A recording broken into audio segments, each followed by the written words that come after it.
semalam gitu.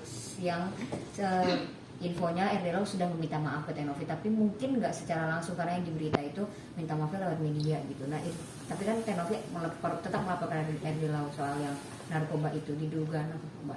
Erjen melihatnya gimana? Begini ya, ada perbuatan ataupun diduga melakukan perbuatan tindak pidana, tapi menyentuh kepada aspek yang pribadi yang bersangkutan. Yang tidak bisa dimaafkan itu adalah apabila ada kaitannya kepada pihak ketiga.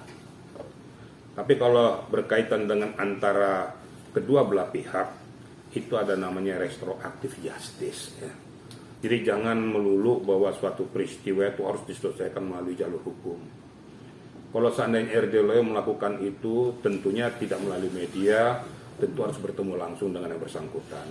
Sehingga clear permasalahannya, saling memaafkan, kemudian clear ya. Nah, tentunya tidak melibatkan pihak ketiga dalam artian akibat perbuatan kita berdua, pihak ketiga juga terlibat juga. Ini yang agak sulit. Tapi kalau hanya pihak pertama dan pihak kedua ada suatu permasalahan kemudian diselesaikan secara kekeluargaan, tidak berdampak kepada pihak yang lain, yaitu saya katakan tadi restoratif justice. Kita kan bangsa Indonesia kan bangsa pemaaf ya. Gak melulu harus menyelesaikan masalah itu harus di jalur hukum. Ada yang dikatakan si Firdaus itu benar, ada benarnya dia bilang tuh, kalau seandainya setiap permasalahan pribadi atau kelompok harus diselesaikan melalui pengadilan, itu adalah peristiwa yang gagal. Kecuali tindak pidana yang menyangkut publik ya, seperti tindak pidana korupsi dan lain sebagainya, itu harus memang diputuskan oleh pengadilan. Tapi kalau antar pihak ini, kalau masih bisa diselesaikan secara kekeluargaan, kenapa tidak? Nah, contoh, ya Firdaus sudah menyampaikan juga, kalau ada mediasi, tentunya kita harapkan juga kan Pablo dekat dengan Novi, ya. Diadakan mediasi antara siapa si Firdaus dengan Novi, kalau ada gayung bersambut, ya sudahlah saling memaafkan saja. Karena masih banyak tugas-tugas kita yang lain harus kita selesaikan. Nah, intinya supaya kita jangan melupakan tugas pokok daripada apa yang menjadi pokok permasalahan, yaitu Mata Agus dengan yayasan bersangkutan. Karena akan berdampak kepada fasilitator yaitu Densu dan juga berdampak kepada para donatur. Ini kan ada apa? Simbiosis mutualistis ya. Saling berkaitan semuanya.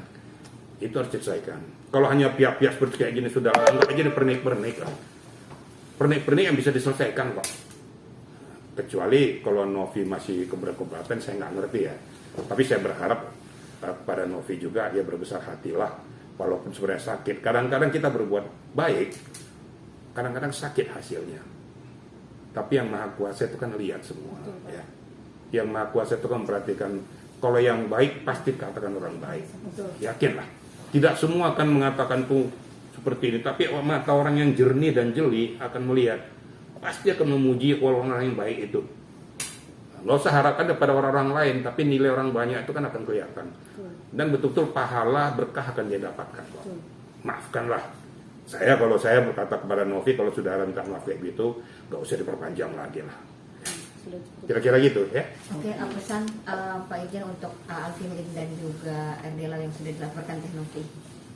Ya, kalau menurut saya untuk sekarang itu RD Lau kan sudah melakukan langkah itu. Kemudian yang saya monitor, ya walaupun saya pura-pura nggak tahu, tapi saya tahu ada komunikasi antara Pablo dengan Firdaus, saya tahu. Nah, saya orangnya kan begitu.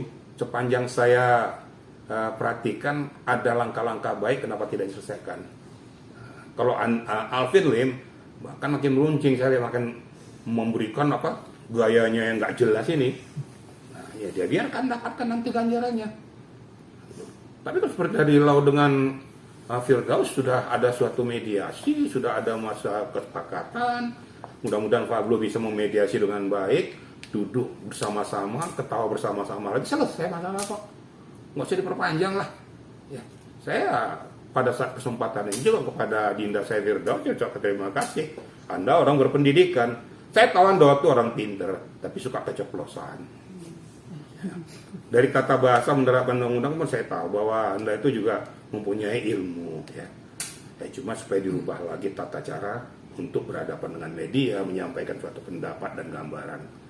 Nah, dan saya juga berharap pada Firdaus, laksanakan tugasmu sesuai dengan komposisimu. Saya yakin kau akan sukses dengan mengurangi tingkat emosionalmu.